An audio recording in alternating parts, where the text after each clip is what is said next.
जैसे कल मैंने एक बहुत अच्छी चीज़ सीखी, सुनाओ आपको। एक कॉमेडियन है, उन्होंने कहा अगर ज़िंदगी में कभी चिंता हो तो आपको दो प्रश्न पूछने की ज़रूरत है। पहला, आप हेल्दी हो, और दूसरा, आप अनहेल्दी हो। तो अगर आप हेल्दी हो तो आपको टेंशन लेने की ज़रूरत नहीं है, लेकिन अगर आप अनहेल्दी हो तो आपको दो प्रश्न पूछने की ज़रूरत है।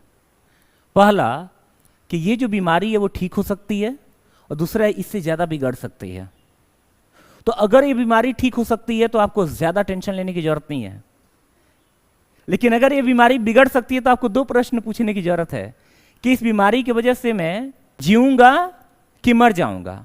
अगर तो आप जियोगे तो चिंता करने की ज़रूरत नहीं है, लेकिन अगर आप मर जाओगे तो दो प्रश्न पूछने की ज़रूरत है कि मरने के बाद मैं स्वर्ग में जाऊँगा कि नरक में जाऊँगा। अगर आप स्वर्ग में जाओगे तो चिंता करने की ज़रूरत नहीं है, लेकिन अगर आप नरक में जाओगे तो दो प्रश्न पूछने की ज़रूरत है। पहला, ये जो मेरे दोस्त हैं वो मेरे साथ आएंगे कि नहीं आएंगे। अगर तो ये आएंगे तो टेंशन लेने की ज़रूरत नहीं है, लेकिन नहीं आएंगे तब आपको चिंता करने की ज़रूरत है कि इन दोस्तों को बदल दो, क्योंकि वो दोस्त होंगे। अगर नर्क में भी जाते हो, अगर आपके दोस्त आपके साथ गए हैं तो आप उसको स्वर्ग में बदल लोगे।